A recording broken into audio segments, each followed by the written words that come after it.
नमस्कार किसान भाइयों। मूंग की अगर आपने खेती की है तो मूंग की खेती में आपके लिए काफ़ी ज़्यादा नुकसान हो सकता है। और मूंग की खेती में सबसे पहले जो नुकसान होता है वो शुरुआत की अवस्था में होता है। तो वो क्या नुकसान होता है और उसको आप कैसे रोक सकते हो इसके बारे में जानकारी दूंगा।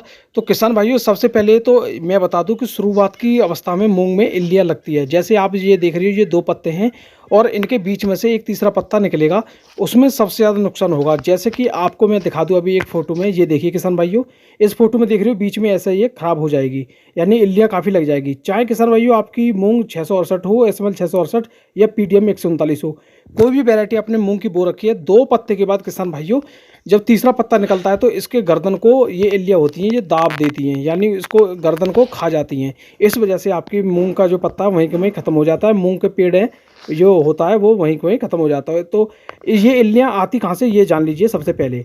तो किसान भाइयों, जैसे आपने देखा कि मूंग के पत्ते पे ये इल्लियाँ काफ़ी, एक एक पत्ते पे काफ़ी इल्लियाँ आपको दिखाई देंगी। तो जब आप ध्यान से अपने खेत में देखोगे तो काफ़ी ज़्यादा मात्रा में ये परेशानी आपके खेतों में मिलेगी। और आप लगभग काफ़ी दवाई का यूज़ करने के बाद भी ये पूरी तरह नष्ट नहीं होंगी। इसका मुख्य कारण जो इस समय देख रही हो, ये इल्लियों को पैदा करने से पहले ये आता है प्यूपा, इसको बोलते हैं प्यूपा। इसमें से कुछ दिन बाद ऐसा जीव निकलता है, ये पूरी तरह आपके खेतों में इधर उधर घूमता है, जगह जगह तितली की तरह ये घूमता है। जो कि आप देख रहे हो इसके पंख भी होते हैं। ये जब तितली की तरह घूमता है तो जगह जगह ये अपने अंडे दे देता है, चाहे आपकी मक्का की खेती हो चाहे आपकी मूंग की खेती हो। और देखो उसके पत्ते पे ऐसे अंडे देता है।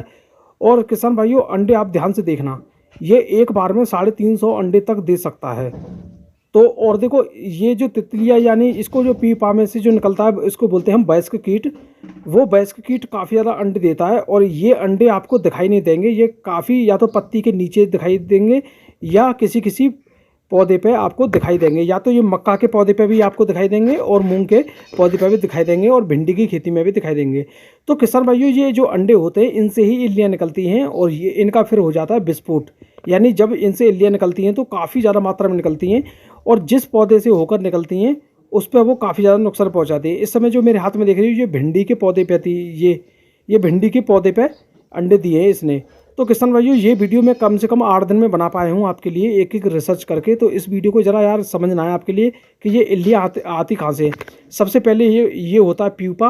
प्यूपा में से तितली निकलती है जिसको हम वयस्क कीट बोलते हैं। वयस्क कीट में से ये जो आप देख रहे हो इसको बोलते हैं वयस्क कीट। और ये आपको जगह जगह घूमता हुआ दिखेगा आपके खेत में। और समझ लीजिए आपके खेत में आसपास अगर ये आ गया है तो आपके खेत में ज़रूर ये अंडे देने की उसमें चल रहा है, ये अंडे देना चाह रहा है। और जैसे ही ये अंडा दे देगा, तितलियाँ आपके देखो अब विस्फोट ऐसा हो जाएगा, इतनी तितली आ जाएंगी, इतनी इल्ली आ जाएंगी आपके एक एक पौधे पे। तो किसान भाइयों, वीडियो कैसे लगे, इसकी दवाई के बारे में मैं आपको लिए जानकारी अगली वीडियो में दूंगा, दवाई कौन सी अच्छी है इसके लिए। नमस्कार।